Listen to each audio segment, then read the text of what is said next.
देखो क्वेश्चन दिया गया है f x equal to p, है ना, f x equal to p greatest integer x plus one plus q greatest integer x minus one if f x is continuous at x equal to one then p plus q बराबर zero.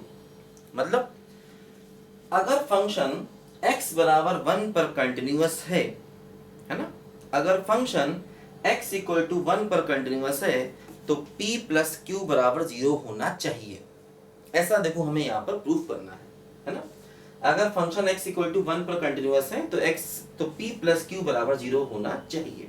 देखो ध्यान दो, जैसे ये function दिया गया है f x बराबर p greatest integer x plus one Q greatest integer x minus one. देखो ध्यान दो, इसको greatest integer x plus one को लिख सकते हैं greatest integer x plus one अलग, इसको लिख सकते हैं देखो ग्रेटेस्ट इंटीजर x और माइनस वन अलग। देखो ये एफ एक्स इक्वल टू क्या हो गया, p greatest integer x plus q greatest integer x और प्लस क्या हो गया बोलो p माइनस q, ऐसा हो गया है ना। अब देखो x इक्वल टू वन पर कंटिन्यूअस है तो देखो सबसे पहले x इक्वल टू वन पर y की वैल्यू निकालो, क्या होगा, x को वन रख दो तो p greatest integer one q greatest integer one plus p minus q।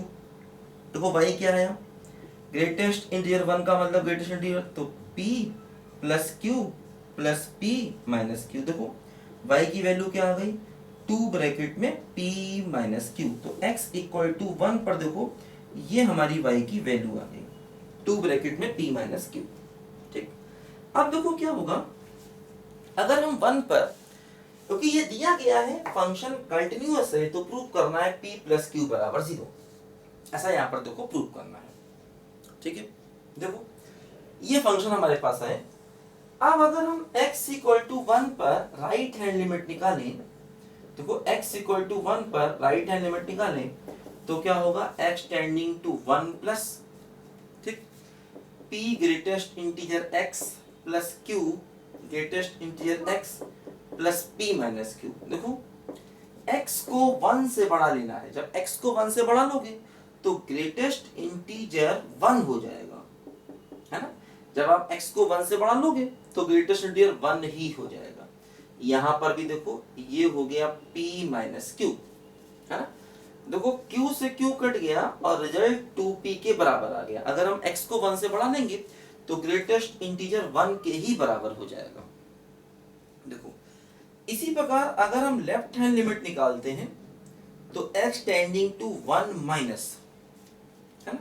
देखो फिर यही फंक्शन लेंगे p greatest integer x plus q greatest integer x plus p minus q। देखो अब अगर हम x को वन से छोटा लेंगे तो क्या होगा, इसका ग्रेटेस्ट इंटीजर जीरो हो जाएगा, इसका भी ग्रेटेस्ट इंटीजर जीरो हो जाएगा, है ना। क्योंकि अगर हम x को वन से कम लेंगे तो इसका ग्रेटेस्ट इंटीजर जीरो, ये भी zero, plus p minus q। क्या रिजल्ट आ गया बोलो, p माइनस q। ठीक, अब अगर फंक्शन कंटिन्यूअस है इसका मतलब y की value right hand limit left hand limit तीनों बराबर होंगे, यानी कि टू ब्रैकेट में p minus q equal to two p equal to p minus q. देखो ऐसे आ गया, है ना। देखो जैसे अगर हम इन दोनों को देखें यहां से, इन दोनों को तो क्या है, देखो ये 2p बराबर p माइनस क्यू, देखो p बराबर माइनस क्यू यानी p प्लस क्यू बराबर जीरो, ये मिला, है ना। ठीक है, देखो इन दोनों को लेकर के हमें p प्लस क्यू बराबर जीरो मिल गया। ठीक है, इन दोनों से। अच्छा अगर हम फॉर एग्जांपल इन दोनों को ले लें, देखो अगर हम इन दोनों को ले लें यहां से, ठीक है, देखो अभी हमने इन दोनों को लिया तो p प्लस क्यू बराबर जीरो मिल गया। ठीक है, अच्छा अगर देखो हम इन दोनों को लें तो क्या होगा, क्योंकि देखो p प्लस क्यू बराबर जीरो, यानी यहां से हम कह सकते हैं p की वैल्यू माइनस क्यू हो गई, है ना। p की वैल्यू यहां से माइनस q हो गई। देखो अगर p बराबर माइनस क्यू रख दें तो ये माइनस का 2p हो जाएगा, है ना। और देखो p बराबर माइनस क्यू रख देंगे, है ना, p बराबर माइनस क्यू रख देंगे तो देखो ये हो जाएगा माइनस का 2q, और p बराबर माइनस क्यू रख देंगे तो ये भी माइनस का 2q, और p बराबर माइनस क्यू रख देंगे तो ये भी माइनस का 2q। मतलब फंक्शन कंटिन्यूअस हो जाएगा, है ना। देखो p बराबर माइनस क्यू आ गया। क्रॉस चेक करना चाह रहे हैं सवाल को, जैसे p की जगह माइनस क्यू रखेंगे तो ये माइनस ऑफ 2q हो जाएगा, यहाँ भी p की जगह माइनस क्यू रखोगे तो माइनस ऑफ 2q हो जाएगा, और यहाँ पर भी p की जगह माइनस क्यू रखोगे तो माइनस ऑफ 2q हो जाएगा। तो अगर हम p को माइनस क्यू लेंगे या p प्लस क्यू बराबर 0 लेंगे तो देखो ये फंक्शन कंटिन्यूअस हो जाएगा, ध्यान देना, है ना।